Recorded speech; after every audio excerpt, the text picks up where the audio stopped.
কাজে এই যে মরণটা আমাদের সামনে আসে, এই মরণটা কেউই এড়াতে পারবে না।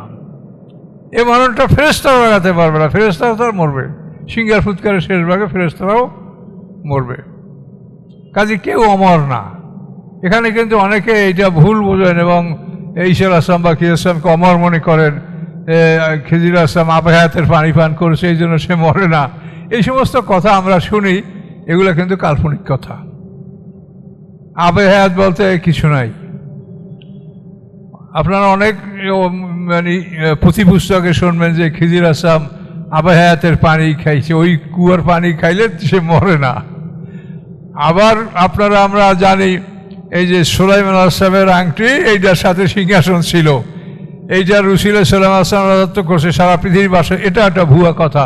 কিন্তু এটা এমনভাবে আমরা জানি যে এটা সবাই মনে করে যে খাতামে সুলাইমানি বলতে একটা জিনিস আছে। নবুয়াত রিসালাত এটা আংটির সাথে সম্পৃক্ত না, এটা আল্লাহর দান। সুলাইমান আসলামের আংটিটা জিনে নিয়ে গেল, সখর নামিক জিন তার স্ত্রী জোরাদার কাছ থেকে এই আংটিটা নিয়ে গেল, আর সুলাইমান আসলামের রাজ হারাই গেল। তার রাজত্ব ছিল আংটির মধ্যে, নাউজুবিল্লাহ। তাকে আল্লাহ সমগ্র পৃথিবীর বাদশা বানিয়েছেন, তিনি পয়গম্বর। কাজে তার রাজত্ব আংটিতে। তাহলে তো আংটি পরিয়ে জিন সে রাজা হয়ে গেল, ওই আংটি যে পড়বে সেই রাজা হয়ে যাবে সারা পৃথিবীর। এটা কি সম্ভব বলেন? জ্ঞানের কাছে প্রশ্ন করেন। কাজে এগুলো কিন্তু এরকম অনেক ভুয়া জিনিস আমরা বিশ্বাস করে বসে আছি, এগুলো ঠিক না। আবে হায়াত, তবে এই খাতামে সুলাইমানি, এই ধরনের অনেক কথা আছে, এগুলি কাল্পনিক কথা। এর কোনো দলিল প্রমাণ আমাদের কাছে নাই, আমরা কোথাও পাইনি।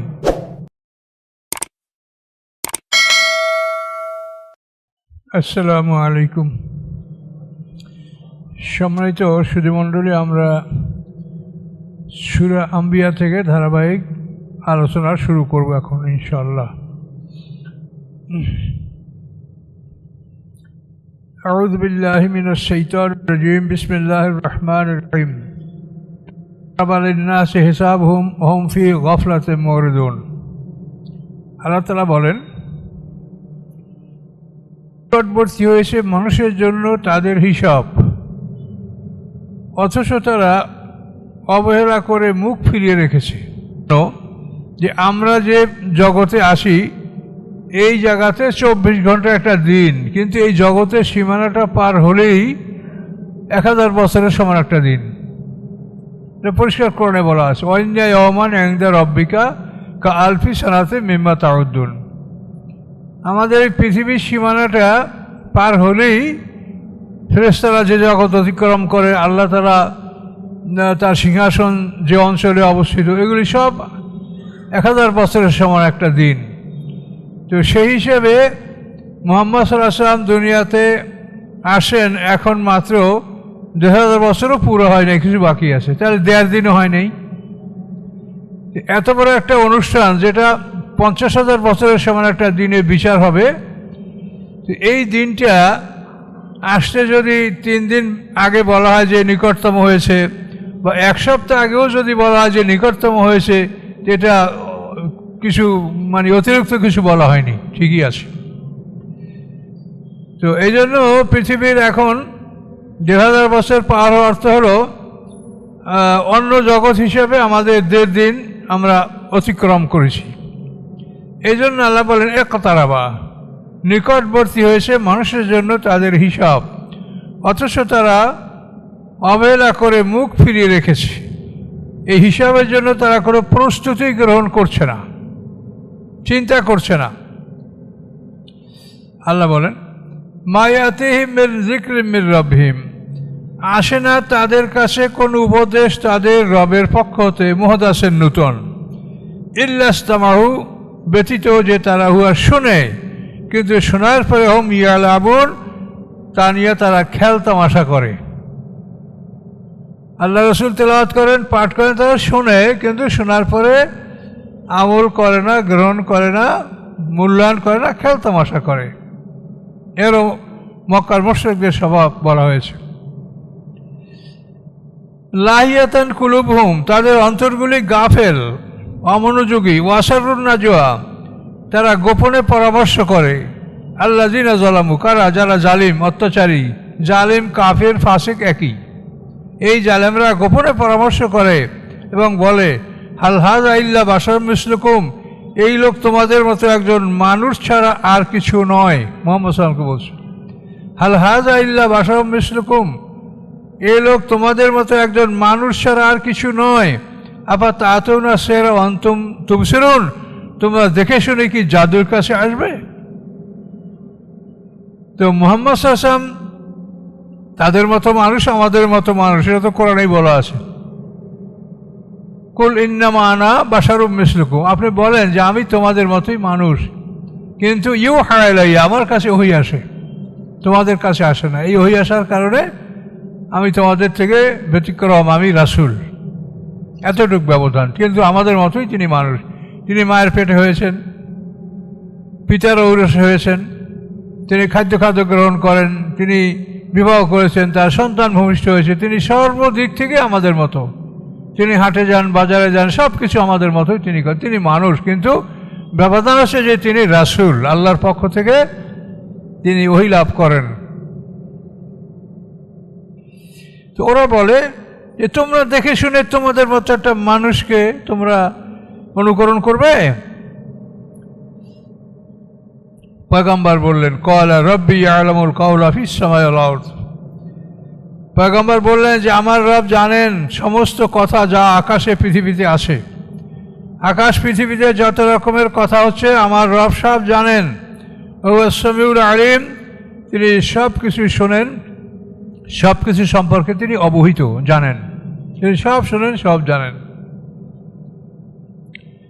বল কালু আদগাসু আহলাম, তারা কখনো বলে, বরং তারা বলে যে এটা একটা অলিক স্বপ্ন, বাজে স্বপ্ন, জাম্বল ড্রিম যেটা ইংলিশে বলা হয়, এটা বাজে স্বপ্ন। এই স্বপ্নের মাধ্যমে এসে এই কথাগুলো পেয়েছে। আবার বলে বালেফ তারাহু, না এগুলো সে নিজে রচনা করেছে। আবার বলে বালহুয়ার শায়ের, না তিনি একজন কবি। এভাবে তারা ওহির উপরে আক্রমণ করেছে। কখনো বলছে এটা বাজে স্বপ্ন, কখনো বলছে মুহাম্মদ এটা রচনা করেছে, কখনো বলছে যে তিনি একজন কবি। ফালিয়াতেন আবে আয়াতেন কামা উরসিল আউয়ালুন, তিনি নিয়ে আসুক আমাদের কাছে এমন কোনো নিদর্শন যে নিদর্শন নিয়ে পূর্ববর্তীকে পাঠানো হয়েছিল। মুসা আলাইহিস সালামকে, ঈসা আলাইহিস সালামকে যে সমস্ত মুজিজা সব পাঠানো হয়েছিল, এরকম মুজিজা নিয়ে তিনি আসুক আমাদের কাছে। মক্কার মুশরিকদের দাবি ছিল। তো আল্লাহ এটা জব বিভিন্ন জায়গায় দিয়েছেন যে তোমরা যে নিদর্শন বা মুজিজা দাবি করো, সেই মুজিজা নিয়ে আমি যে রাসূলদেরকে পাঠিয়েছি তাদের প্রতি কি তার উম্মতরা ঈমান এনেছিল? মুসা আলাইহিস সালামকে 9টা মুজিজা পাঠানো হয়েছিল, ঈমান আনছে উম্মত। ঈসা আলাইহিস সালামকে আল্লাহ 5টা ভয়ঙ্কর মুজিজা দিয়ে পাঠিয়েছেন। মৃতকে তিনি কবর থেকে আল্লাহর হুকুমে জিন্দা করতে পারতেন। জন্মান্ধকে তিনি হাত বুলে চক্ষু লাভ করত, কুষ্ঠরোগ ভালো হতো। এত সব কিছু করার পর ঈসা আলাইহিস সালামকে তারা কি মেনেছে, ঈমান এনেছে? তারা তাকে হত্যা করার জন্য একত্রিত হয়েছিল, আল্লাহ তাকে আসমানে তুলে নিয়েছে। তাহলে মুজিজায় কি হয়? মুজিজা দ্বারা কখনোই কোনো সুফল পাওয়া যায় না। তারপরও আমাদের নবীকে সবচাইতে বড় মুজিজা এই আল কোরআন, এইটার সাথে কেউ মোকাবেলা করতে পারে না। এর একটা আয়াত সারা পৃথিবীর জিন সারা একত্রিত হয়ে এই কোরআন একটা আয়াত রচনা করতে পারে না। এই কোরআন হচ্ছে সবচেয়ে বড় মুজিজা। নবীদের মুজিজাগুলি তাদের ইন্তেকালের সাথে সাথে শেষ হয়ে যায়, কিন্তু আমাদের রাসূলের মুজিজা, তিনি ইন্তেকাল করেছেন, কিয়ামত পর্যন্ত তার মুজিজা বহাল। দেখেন, বিবেচনা করলে দেখবেন যে এটা কত সুন্দর। মুসা আলাইহিস সালামের মুজিজা কি এখন আছে পৃথিবীতে? ঈসা আলাইহিস সালামের মুজিজা কি আছে? নাই। কিন্তু আমাদের রাসূলের মুজিজা, এটা আল্লাহ তাআলা কিয়ামত পর্যন্ত বহাল রাখবেন।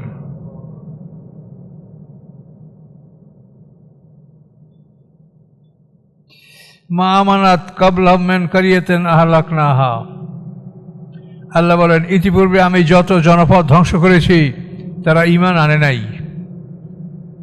নূহ আলাইহিস সালাম থেকে ধ্বংস শুরু হয়েছে, এর আগে আল্লাহ কাউকে ধ্বংস করেন নাই। নূহ আলাইহিস সালামের উম্মতের উপরে প্রথম শাস্তি আসে তুফান, এরপরে একের পর এক শাস্তি আসতে থেকেছে। তো আল্লাহ বলেন যে আমি ইতিপূর্বে যাদেরকে ধ্বংস করেছি তারা কেউ ঈমান আনে নাই। আফাহুম ইউমিনুন, তাহলে এরা কি ঈমান আনবে? এরাও ঈমান আনবে না, এই মক্কার মুশরিকরাও ঈমান আনবে না, তারা ধ্বংস হবে।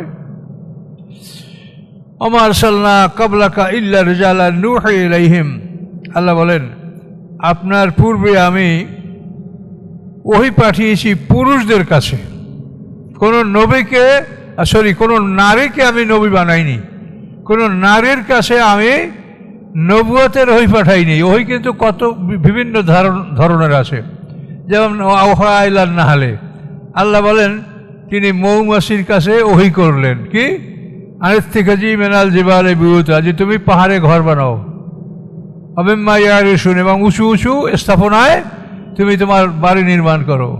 আওহা ইলান নাহলে, মৌমাছিকে আল্লাহ ওহী করলেন, এখন কি মৌমাছি নবী হয়ে গেল? ও আওহা ইলা উম্মি মূসা আনির দেইহে, মূসা আলাইহিস সালামের মাকে আল্লাহ ওহী করলেন যে আনির দেইহে, তুমি মূসা আলাইহিস সালামকে দুধ পান করাতে থাকো।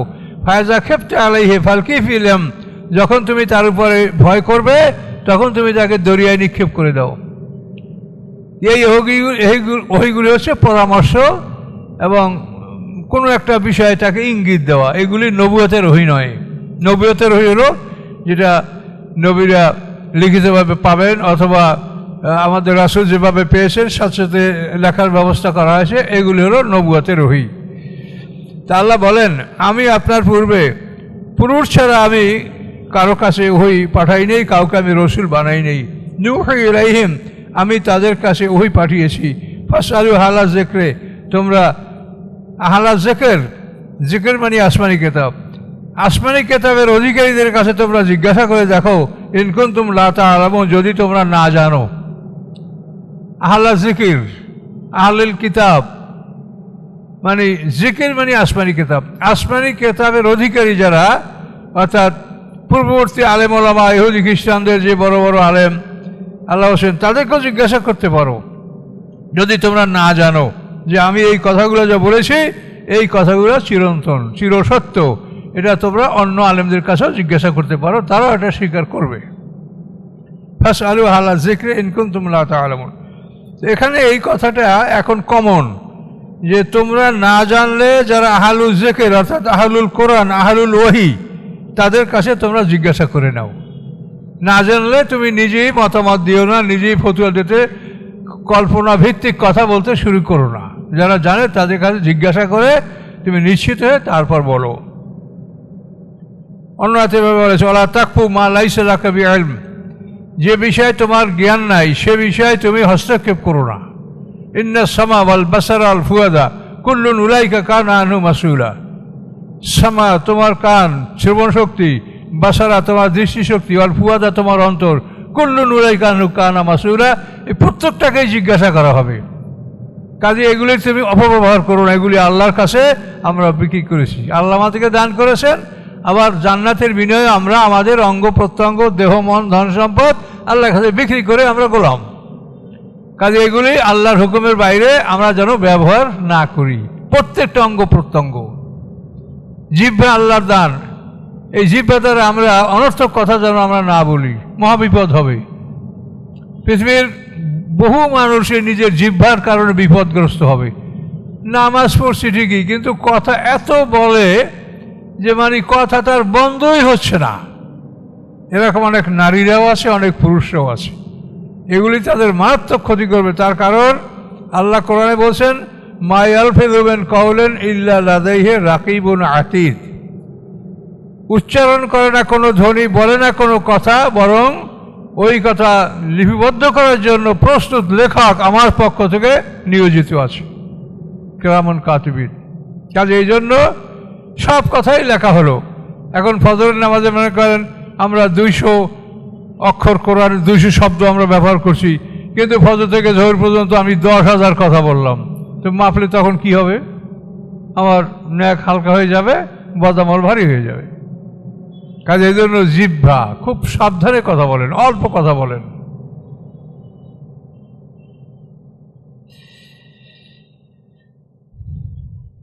আচ্ছা, আল্লাহ বলেন যে আমি পুরুষদেরকে নবী পাঠাইছি পৃথিবীতে। ওমা জাআলনাহুম জাসাদান লা ইয়াকুলুনা তাআম, আমি বানাই নাই তাদেরকে এমন দেহ বিশিষ্ট যে তারা খাদ্য গ্রহণ করে না, অমা কানু খালেদিন, এবং তারা কেউ অমরও ছিল না। কোনো নবী অমরও নয়, অমর ছিল না কেউ, আর তারা এমন দেহের অধিকারী ছিল না যে খাদ্য গ্রহণ করতো না, অর্থাৎ সবাই খানা দানা খাইত, স্বাভাবিক মানুষের মতো তাদের খাওয়া দাওয়া চলাফেরা দাম্পত্য জীবন সবই তাদের ছিল, এবং তারা কেউ অমর ছিল না। খালেদিন বলতে বলা হয় যে আমাদের যে এখন আমরা পৃথিবীতে আসি, এটা হলো আমাদের জীবনের চতুর্থ স্তর। আমাদের জীবনের প্রথম স্তর হলো মৃত্যু। কাইফা তাকফুরুনা বিল্লাহি ওয়া কুনতুম আমওয়াতা। তা আমাদের প্রথম পর্ব গেছে মৃত্যু, মৃত্যু পরে বরজাক, বরজাক পরে জন্ম, জন্মের পরে জীবন। এই আমরা চতুর্থ স্তরে এখন আছি। মৃত্যু থেকে জীবনের প্রথম পর্ব শুরু, তারপরে মৃত্যুর পরে আমরা পর্দার আড়ে জগতে ঢুকেছি। কোথায় ছিলাম আল্লাহ ছাড়া কেউ জানে না, মাতৃগর্ভ থেকে আমরা বেরিয়ে আসছি দুনিয়া, এটা আমরা বলতে পারি। তাহলে মৃত্যু, বরজাক, জন্ম, জীবন। আর জীবনের সামনে আবার ঠিক এইরকম চারটে পর্ব। জীবনের সামনে আবার বরজাক, পর্দার আড়ে জগতে আমরা ঢুকবো। কোথায় থাকবো আমরা একেবারে নিশ্চিত বলতে পারি না, নামটাই হলো বরজাক। তবে ইংলিশে যে দুইটা নাম কোরআনে পাচ্ছি, এর দ্বারা আমরা কিছুটা অনুমান করতে পারি যে আমাদের মৃত্যুর পরে সামনে আমরা দুই ভাগে ভাগ হয়ে যাব। মোমেনরা ইলিনে তাদের রুহ এবং নফস থাকবে, আর অবিশ্বাসীদের তো থাকবে সিজিনে, সিজিন মানে কারাগার। তাহলে আমাদের সামনেও ঠিক ওইভাবে আমাদের সামনে আছে মৃত্যু, বরজাক, হাসরের ময়দানে জন্ম, দ্বিতীয় জীবন, অনন্তকালের জীবন। এই 8টা পর্ব মানুষের জীবনের। এই 8টা পর্ব সম্পর্কে আপনাদের ন্যূনতম জ্ঞান থাকতে হবে, তা নাহলে কিন্তু আমরা তাফসীরের বিষয়টা মিলাতে পারবেন না। মানুষের জীবনে 8টা পর্ব। তো এখন বলেন অমা জাআলনাম জাসাদান লা ইয়াকুনা তাআমু ওয়া কানু খালিদিন। দেন খালিদিন কাকে বলা হয়? অমর। অমরকে, যে এখন আমরা সামনে মরব, মরার পরে বরজাকে ঢুকব, তারপরে হাসরের ময়দানে আমাদের জন্ম হবে, তারপর দ্বিতীয় জীবন শুরু হবে। এখন এই যে আমাদের সামনে মরণটা আসে, এই মরণটাকে যদি কেউ এড়াতে পারে তা সে হবে খালিদুন, অনন্তকাল, অনন্তকালের অধিকারী। এই মৃত্যুটা আমাদের সামনে যেটা আসে, এটা কেউ এড়াতে পারবে না। এটা কেউ আগে হবে, কারো পরে হবে। যেমন খিজির আসলাম সম্পর্কে আমরা জানি যে এই খিজির আসলাম, কোনো কোনো তাফসীরকাররা বলেন যে তিনি আদম সন্তান। আদম সন্তান অবশ্যই, কিন্তু ডাইরেক্ট আদমের সন্তান কিনা এটা আমরা বলতে পারবো না। এই খিজির আসলামের যে ইতিহাসগুলি আমরা তাফসীরে পাই, আদম আলাইহিস সালাম ইন্তেকালের পরে তাকে আবু কুবাইস পাহাড়ের মাগারাতুল কুনুজে দাফন করা হয়েছিল। নূহ আলাইহিস সালামের প্লাবনের সময় আদম আলাইহিস সালামের লাশকে ওখান থেকে নৌকায় তুলে, নূহ আলাইহিস সালামের নৌকা আদম আলাইহিস সালামের লাশ ছিল। পরবর্তীতে নূহ আলাইহিস সালাম যখন সেই ইরাকের যদি অঞ্চলে নৌকাটা থামলো এবং সব মানুষ ওখানে অবতরণ করলো, 80টি মুসলিম পরিবার, তখন আদম আলাইহিস সালামকে ওই অঞ্চলে নামিয়ে তাকে সিরিয়ার কোনো অঞ্চলে কবর দেওয়া হয়েছে। এখন এই কাজ খিজির আসলাম করেছে। মুসা আলাইহিস সালামের সাথে খিজির আসলামের সাক্ষাতের বিবরণ তো একেবারে বিস্তারিতভাবে কোরআনে আছে।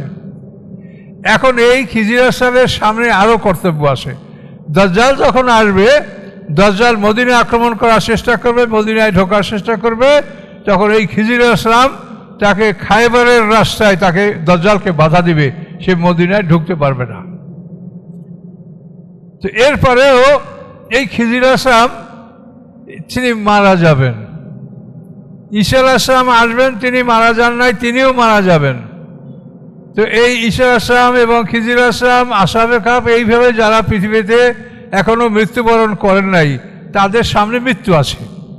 যদি কারো মৃত্যু না থাকে তাহলে তাকে আপনি অমর বলতে পারেন। ঈসা আলাইহিস সালামকে আসমানে তুলে নেওয়া হয়েছে, তিনি আসবেন, তিনি মরবেন। খিজির আসলামও মারা যাবেন। আসহাবে কাহফ সম্পর্কে অনেক তাফসীরবিদরা বলেন যে তারা গুহার মধ্যে এখনও ঘুমিয়ে আছে। হয়তো ঈসা আলাইহিস সালামের, তারা তো ঈসা আলাইহিস সালামের উম্মত, আসহাবে কাহফ ঈসা আলাইহিস সালামের উম্মত তারা, এটা ঈসা আলাইহিস সালামের সময় তারা হয়তো বের হবে, এরকম অনেক তাফসীরে মতামত আছে, আল্লাহই ভালো জানেন। তো এরা কেউই অমর না, এরা মরবে, কিন্তু এদের মরতে হবে পৃথিবীতে।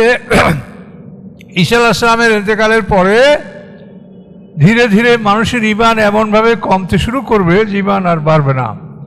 তখন আল্লাহ তাআলা দয়া করে সমস্ত মোমেনদের জান কবজ করে ফেলবেন। একটা বাতাস, মৃদু একটা বাতাস প্রবাহিত হবে, এই বাতাসের প্রভাবে সমস্ত মানুষের বগলে একটা ফোঁড়া জন্মগ্রহণ করবে এবং এতে মানুষ প্রচণ্ড জ্বরে আক্রান্ত হবে এবং মারা যাবে। এইভাবে সমস্ত মোমেনদের মৃত্যু হয়ে যাবে। মৃত্যু হয়ে যাওয়ার পরে 100 বছর পৃথিবী থাকবে এবং কাফেররা যেমন ইচ্ছা তেমন জীবন যাপন করবে। তারপর ইসলামের সিঙ্গার ফুৎকার শুরু হবে এবং পৃথিবী ধ্বংস হবে। কাজেই এই যে মরণটা আমাদের সামনে আছে, এই মরণটা কেউই এড়াতে পারবে না। এই মরণটা ফেরেশতারাও এড়াতে পারবে না। ফেরেশতারাও তো মরবে, সিঙ্গার ফুৎকারের শেষ ভাগে ফেরেশতারাও মরবে। কাজে কেউ অমর না। এখানে কিন্তু অনেকে এইটা ভুল বোঝেন এবং ঈসা আলাইহিস সালাম বা খিজির সালামকে অমর মনে করেন। খিজির আলাইহিস সালাম আবে হায়াতের পানি পান করেছে, এই জন্য সে মরে না।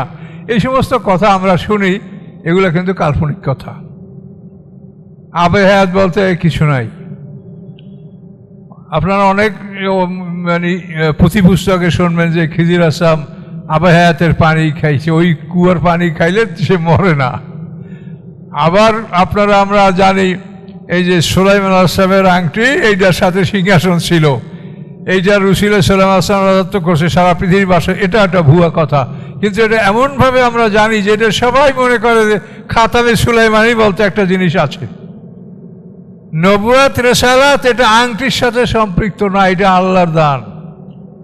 সুলাইমান আলাইহিস সালামের আংটিটা জিনে নিয়ে গেল, সখর নামিক জিন তার স্ত্রী জোরাদার কাছ থেকে এই আংটিটা নিয়ে গেল, আর সুলাইমান আলাইহিস সালামের রাজ্য হারাই গেল। তার রাজত্ব ছিল আংটির মধ্যে, নাউজুবিল্লাহ। তাকে আল্লাহ সমগ্র পৃথিবীর বাদশা বানিয়েছেন, তিনি পয়গম্বর। কাজে তার রাজত্ব আংটিতে। তাহলে তো আংটি পরিয়ে জিন সে রাজা হয়ে গেল, ওই আংটি যে পড়বে সেই রাজা হয়ে যাবে সারা পৃথিবীর। এটা কি সম্ভব বলেন? জ্ঞানের কাছে প্রশ্ন করেন। কাজে এগুলো কিন্তু এরকম অনেক ভুয়া জিনিস আমরা বিশ্বাস করে বসে আছি, এগুলো ঠিক না। আবে হায়াত, তারপর এই খাতামে সুলাইমানি, এই ধরনের অনেক কথা আছে, এগুলি কাল্পনিক কথা। এর কোনো দলিল প্রমাণ আমাদের কাছে নাই, আমরা কোথাও পাইনি। এই জন্য আল্লাহ বলেন যে কোনো নবী রাসূল অমর ছিলেন না, কাজে আপনিও অমর না, সবাই মরণশীল। সুম্মা সাদাকনাহুমুল ওয়াদা, আল্লাহ বলেন নবী রাসূলদের সাথে আমার প্রতিশ্রুতি আমি পালন করেছি। কি প্রতিশ্রুতি ছিল আমার? যে আমি তাদেরকে মুক্তি দিব, অমান নাশা, এবং যাদেরকে আমি চাবো তাদেরকে আমি মুক্তি দিব। ও হালাকনাল মুসরিফিন, এবং সীমা লঙ্ঘনকারীদেরকে আমি ধ্বংস করব। এই প্রতিশ্রুতি আমার ছিল। আল্লাহ বলেন এই প্রতিশ্রুতি আমি বাস্তবায়িত করেছি।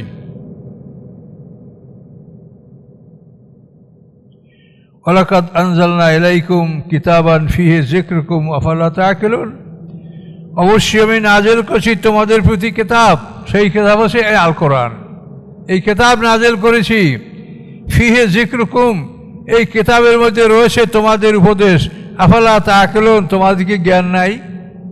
আল্লাহ তাআলা আমাদেরকে এমন এক উপদেশ বাণী দিয়েছেন, এই কিতাব আল্লাহ তাআলা মুহাম্মদ সাল্লাল্লাহু আলাইহি ওয়াসাল্লাম নাযিল করেছেন আজ থেকে ১৫০০ বছর আগে। কিয়ামত পর্যন্ত এই কিতাবে একইভাবে সমগ্র পৃথিবীর সমস্ত সমস্যার সমাধান করবে, কখনোই তার কোনো পরিবর্তনের প্রয়োজন হবে না। আর মানব রচিত আইন কানুন এটা কখনো সমাজ, বছর, ২ বছর, ১ বছর পর এগুলো হয়তো সবই পাল্টানো লাগে অথবা অনেক পাল্টানো লাগে, কিন্তু আল্লাহর এই বিধানের কোনো পরিবর্তন নেই। দীনান কিয়ামাম মিল্লাতা ইব্রাহিমা, প্রতিষ্ঠিত দিন, প্রতিষ্ঠিত বিধান, ইব্রাহিম আলাইহিস সালামের ধর্মাদর্শ।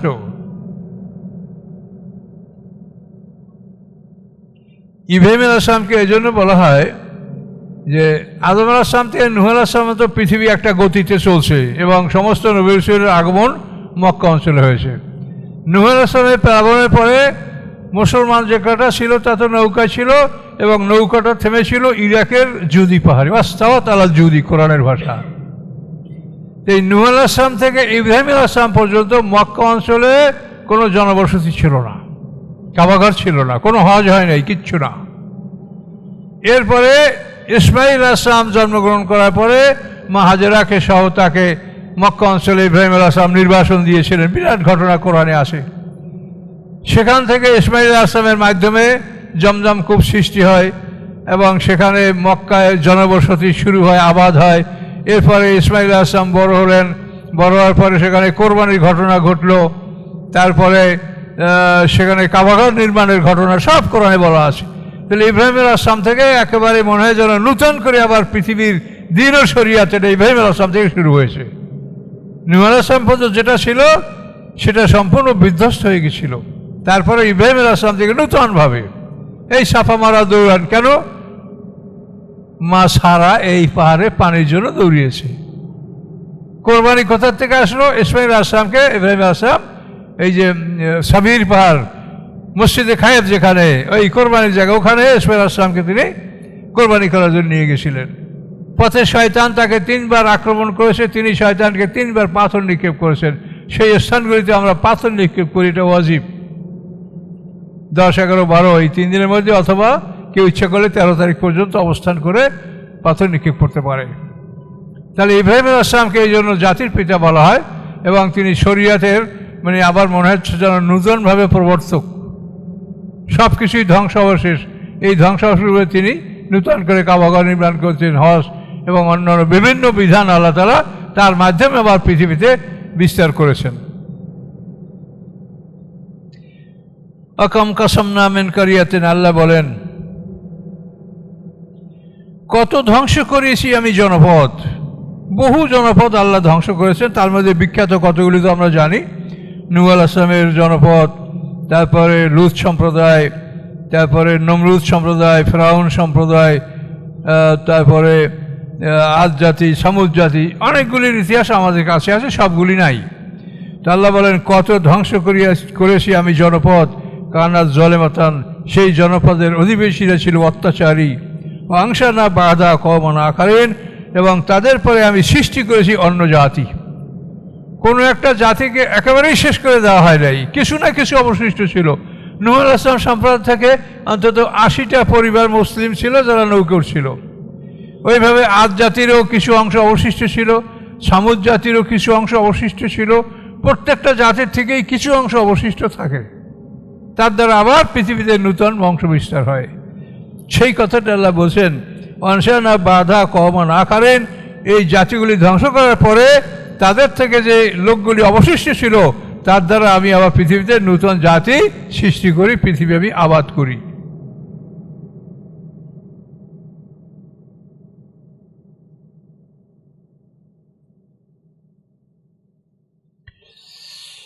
আল্লাহ বলেন এই অত্যাচারীদের অবস্থা, ফালাম্মা হাসু বা আসানা ইজাহুম মিনহা ইয়ারকুদুন, যখন তারা আমার শাস্তি অনুভব করে যে আল্লাহর পক্ষ থেকে শাস্তি আসছে, তখন তারা ওখান থেকে পালাতে শুরু করে যে পালিয়ে যাব আমরা। আল্লাহ বলেন লা তারকুদু, পালিও না, পালাবার চেষ্টা করো না। অরজিউ, তোমরা ফিরে আসো, ইলামা উতরিতুমফি, যেগুলি তোমরা সঞ্চয় করেছো, উপার্জন করেছো, সম্পদ জোগাড় করেছো, সেগুলির কাছে ফিরে আসো। ও মাসাকিনিকুম, এবং তোমাদের গৃহে ফিরে আসো। লাআল্লাকুম তুসআলুন, অবশ্যই তোমাদেরকে জিজ্ঞাসাবাদ করা হবে। তখন পালিয়ে কেউ যেতে পারবে না। ক্বালু ইয়া ওয়াইলানা ইন্না কুন্না যালিমিন, তারা বলে এই জনপদগুলি যখন ধ্বংস হয় তখন বলে ইয়া ওয়াইলানা, হায় আফসোস আমাদের, ইন্না কুন্না জালিমিন, আমরা জালিম ছিলাম, আমরা অত্যাচারী ছিলাম। ফামা জালাত তিলকা দাওয়াহুম হাত্তা জাআলু হাসিদান খামিদান, আল্লাহ বলেন এভাবেই তাদের দাবি, এভাবেই তাদের আহ্বান যে আমরা জালিম ছিলাম, আমরা জালিম ছিলাম, এভাবেই তারা চিৎকার করতে থাকবে। এইভাবে করতে করতে আমি তাদেরকে নির্বাপিত আগুনের মতো একেবারে ঠান্ডা করে দিলাম, একবারে শেষ, চুপচাপ, আর কোনো আওয়াজ নাই, এ পর্যন্ত আমি তাদেরকে ধ্বংস করে দিলাম। ওমা খালাকনাস সামা ওয়াল আরদা ওয়া বাইনাহুমা লাঈবিন, আল্লাহ বলেন সৃষ্টি করিনি আমি আকাশ পৃথিবীকে এবং যা কিছু আকাশ পৃথিবীর মাঝে আছে, চন্দ্র, সূর্য, গ্রহ, নক্ষত্র, সমস্ত জীব জানোয়ার, পাহাড় পর্বত, এগুলি আমি খেলার জন্য সৃষ্টি করি নাই। এগুলি একটা বিশেষ উদ্দেশ্যে আমি সৃষ্টি করেছি, এর মাধ্যমে মানুষেরা আমার পরিচয় লাভ করবে, আমার ইবাদত করবে, আমার গোলামি করবে। আর যারা আমার ইবাদত গোলামি করবে না তাদেরকে আমি শাস্তি দেব। কিন্তু এই পৃথিবী একটা খেলা তামাশার বস্তু না, এটা নির্দিষ্ট লক্ষ্যে, নির্দিষ্ট উদ্দেশ্যে এই পৃথিবী সৃষ্টি করা হয়েছে। আমি যদি খেলাধুলার কোনো বস্তু গ্রহণ করার ইচ্ছা করতাম লাত্তাখাযনাহু মিন লাদুন্না, তা আমি নিজের পক্ষ থেকে আমি সেটা সৃষ্টি করতাম। খেলাধুলার কোনো বস্তু যদি আমার প্রয়োজন আমি মনে করতাম, সেটা আমি সৃষ্টি করতাম খেলাধুলার জন্য আলাদাভাবে। কিন্তু আকাশ পৃথিবী আমি একটা বিশেষ উদ্দেশ্যে সৃষ্টি করেছি, এর মাধ্যমে আমার পরিচয় সমস্ত জগতে ছড়িয়ে পড়বে। এই পৃথিবী কার, আকাশ কার, সৃষ্টিকর্তা কে, অনুসন্ধান করে করে মানুষ শেষ পর্যন্ত আল্লাহর কথাই বলবে। তার কারণ আল্লাহ ছাড়া পৃথিবীতে কেউ দাবি করে নাই যে আমি আকাশ পৃথিবী সৃষ্টি করেছি। নমরুদ, বক্তনাসার, এই যারা সারা পৃথিবীর বাসা ছিল, তারাও কোনোদিন বলে নাই যে আকাশ পৃথিবী আমি সৃষ্টি করছি, এটা আমি মানে এটা বলে নাই।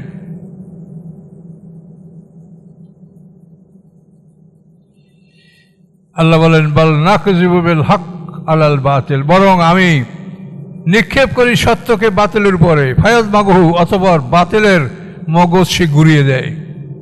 আমি সত্যকে বাতিলের উপরে নিক্ষেপ করি, এই সত্য বাতিলের মগজ ঘুরিয়ে দেয়। ফায়জা হুয়া যাহিকুন, এরপরে এই বাতিল দূরীভূত হতে থাকে। ওয়ালাকুমুল ওয়াইলু মিম্মা তাসিফুন, তোমাদের জন্য ধ্বংসের জন্য যে তোমরা যে কথাগুলি বর্ণনা করছো, এজন্য তোমাদের জন্য ধ্বংস। আল্লাহর রসুল যখন কাবাঘর ধ্বংস করতে, কাবাঘর মূর্তিগুলি অপসারণ করতেছিলেন, আল্লাহ রসুলের হাতে একটা লাঠি ছিল, তার দ্বারা মূর্তিগুলির উপরে আঘাত করতেছিলেন এবং মূর্তিগুলি ভাঙছিলেন। তখন তিনি এই আয়াতই পড়ছিলেন, জাল হক ওয়া যাহাকাল বাতিল ইন্নাল বাতিলা কানা যাহুকা। সত্য এসেছে, বাতিল যেতে শুরু করেছে এবং বাতিল বিলুপ্তির পথে, সে বিলুপ্ত হবেই। ওয়ালাহু মান ফিস সামাওয়াতি ওয়াল আরদ, আকাশ পৃথিবীর মধ্যে যারা আছে সবাই আল্লাহর অনুগত। ওমান ইনদাহু, এবং যারা আল্লাহর নিকটে আছে।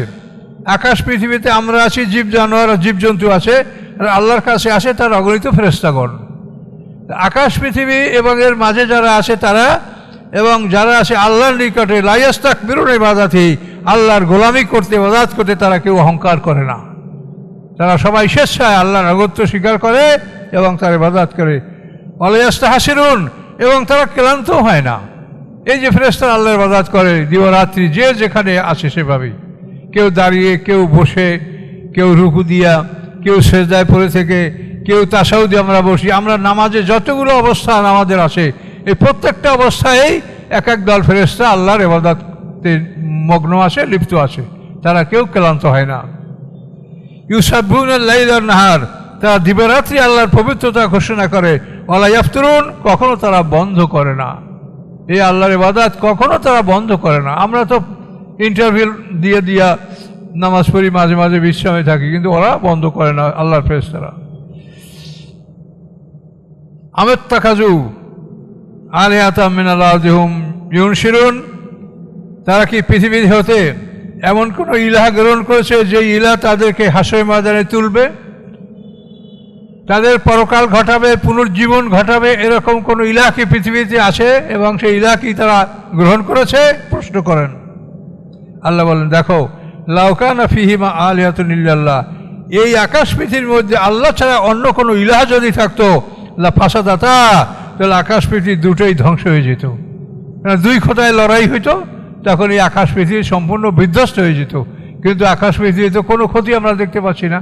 একইভাবে তো অনাদিকাল থেকে অনন্তকাল পর্যন্ত সবই চলছে ঠিকঠাক, কোনো তো দেখছি না যে আর কেউ আছে। লা ফাসাদাতা, সুবহানাল্লাহ, পবিত্রতা আল্লাহর, রব্বুল আরশে, তিনি আরশের মালিক, সিংহাসনের মালিক, তিনি পবিত্রতা, তিনি পবিত্র হওয়াতে আম্মা ইয়াসিফুন, যা ওরা আল্লাহর বিরুদ্ধে বর্ণনা করে। কি বর্ণনা করে? যে আল্লাহর ছেলে আছে, আল্লাহর মেয়ে আছে, এটা যারা বলে আল্লাহর থেকে পবিত্র। খ্রিস্টানরা বলে ঈসা আলাইহিস আল্লাহর পুত্র, ইহুদিরা বলে উজাইর ইসলাম আল্লাহর পুত্র, মুশরিকরা বলে ফেরেশতারা আল্লাহর কন্যা। এগুলির থেকে আল্লাহ পবিত্র। লা ইউসালু আম্মা ইয়াফালু, বিরাট ঘোষণা আল্লাহর, অর্ডিন্যান্স। তিনি যা করেন তাকে কেউ জিজ্ঞাসা করতে পারে না। তিনি যা করেন তাকে জিজ্ঞাসা করার কোনো অধিকার, ইখতিয়ার আমাদের নাই। অহম ইউসালুন, কিন্তু তাদের সবাইকে জিজ্ঞাসা করা হবে। এখন যে মহাবিশ্বের মহামালিক, সে যদি ঘোষণা দেয়, তা আমাদের কি করার আছে? আমরা কি তার বিরুদ্ধে কোনো কিছু বলার, করার ক্ষমতা আমাদের আছে? এগুলি সারেন্ডার, আমাদেরকে আত্মসমর্পণ করতে হবে, যে মেনে নিতে হবে। লা ইউসালু আম্মা ইয়াফআলু, তাকে জিজ্ঞাসা করা হয় না তিনি যা করেন। ওহুম ইউসালুন, অথচ তাদের সবাইকে জিজ্ঞাসা করা হবে। আমিত্তাখাযু মিন দুনি আলিহা, তারা কি আল্লাহর মোকাবেলায় অন্য ইলাহ নির্বাচন করেছে? যদি করে থাকো কুল হাতু বুরহানাকুম, তোমরা প্রমাণ নিয়ে আসো যে আল্লাহ ছাড়া ইলাহ হওয়ার যোগ্যতা কার আছে। হাজা জিক্রু মাইয়া ওয়া জিক্রু মান কাবলি, এই হচ্ছে উপদেশ আমার সাথে অর্থাৎ আল কোরআন, আর আমার পূর্বে মেন কাবলি, আমার পূর্বে তাওরাত ইনজিল তাও আমার কাছে আসে। এই কোরআন, এই তাওরাত, এই ইনজিল সব কিতাব খুলে তোমরা প্রমাণ বাইর করো যে আল্লাহ ছাড়া কোনো ইলাহ আছে কিনা, কোনো আসমানি কিতাব এটা বলা আছে কিনা যে আল্লাহ ছাড়া ইবাদতের যোগ্য কেউ আছে। বাল আকসারুহুম লা ইয়ালামুন আল হাক্কা, আল্লাহ বলেন বরং তাদের অধিকাংশই সত্যকে জানে না। ফাও মুরিদুন, তারা সত্য বিমুখ। এ পর্যন্ত তা হুজুর 24 নম্বর আয়াত চলে গেছে। তারা সত্য বিমুখ, তারা মুখ ফিরিয়ে নেয় সত্য হতে।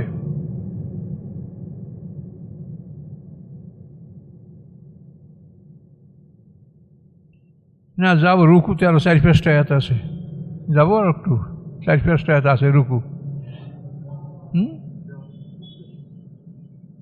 আল্লাহ বলেন ওমা আরসালনা মিন ক্বাবলিকা মির রাসূলিন ইল্লা নূহি ইলাইহি আন্নাহু লা ইলাহা ইল্লা আনা ফা'বুদুন। আল্লাহ বলেন আপনার পূর্বে আমি যাদেরকে রাসূল পাঠিয়েছি তাদেরকে আমি এই কথাটাই ওহী করে জানিয়ে দিয়েছি যে আল্লাহ লা ইলাহা ইল্লাল্লাহ, যে আল্লাহ ছাড়া কোনো মাবুদ নাই এবং তোমরা সেই আল্লাহর ইবাদত করো। আল্লাহ বলেন আপনার পূর্বে সমস্ত নবী রাসূলদের কাছে আমি এই ওহী করেছি, এই ঘোষণা আমি তাদেরকে জানিয়ে দিয়েছি যে আমি একমাত্র মাবুদ, একমাত্র আল্লাহ, তোমরা আমার ইবাদত করো। অকালু, এবং ওরা কারা? ইহুদি খ্রিস্টানরা। ওরা বলে ইত্তাখাযার রহমানু ওয়ালাদা, আল্লাহ সন্তান গ্রহণ করেছে। কত বড় কঠিন বেয়াদব! সুবহানাহু, আল্লাহ তার থেকে পবিত্র। বলে ইবাদু মুকরামুন, বরং তারা সম্মানিত বান্দা।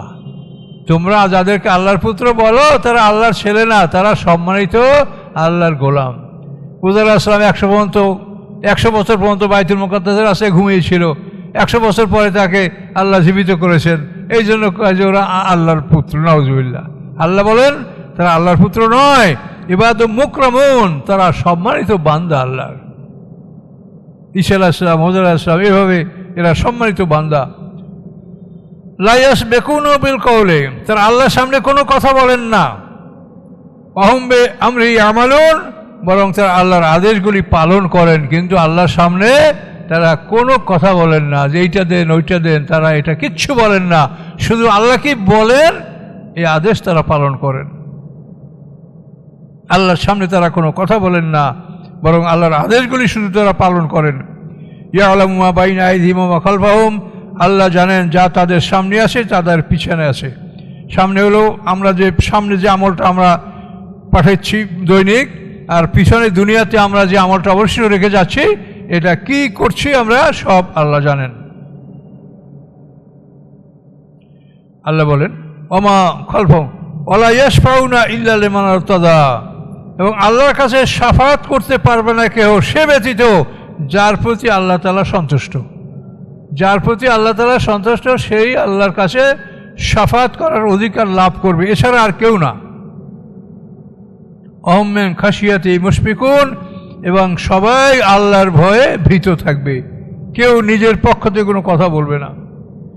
ওমাই ইয়াকুল মিনহুম ইন্নী ইলাহুম মিন দুনিহি, আল্লাহ বলেন আর যে বলে তাদের মধ্যে হতে যে বলে নিশ্চয়ই আমি ইলাহ, আল্লাহর মোকাবেলায় আল্লাহর পরিবর্তে আমি ইলাহ, এভাবে যদি কেউ দাবি করে, যেমন নমরুদ ফেরাউন দাবি করছে, তা আল্লাহ বলেন ফাযালিকা নাজজি জাহান্নাম, আমি তাকে জাহান্নামের শাস্তি দিব। কাযালিকা নাজজি জালিমিন, এভাবেই আমি জালেমদেরকে আমি শাস্তি দিয়ে থাকি। আল্লাহর পরিবর্তে নিজেকে কেউ আল্লাহ বলেছে, এটা নমরুদ বলেছে, ফেরাউন বলেছে। কাজে আল্লাহ বলেন তার শাস্তি হলো যে আমি তাকে জাহান্নামে ঢুকাবো, এবং এভাবেই আমি জালেমদেরকে শাস্তি দিব। এই রুকু 29 নম্বর আয়াত পর্যন্ত শেষ হলো। এক রুকুটা একটু বড়, ইনশাআল্লাহ আবার পরবর্তীতে ইনশাআল্লাহ এখান থেকে আমরা শুরু করবো 29 নম্বর আয়াত।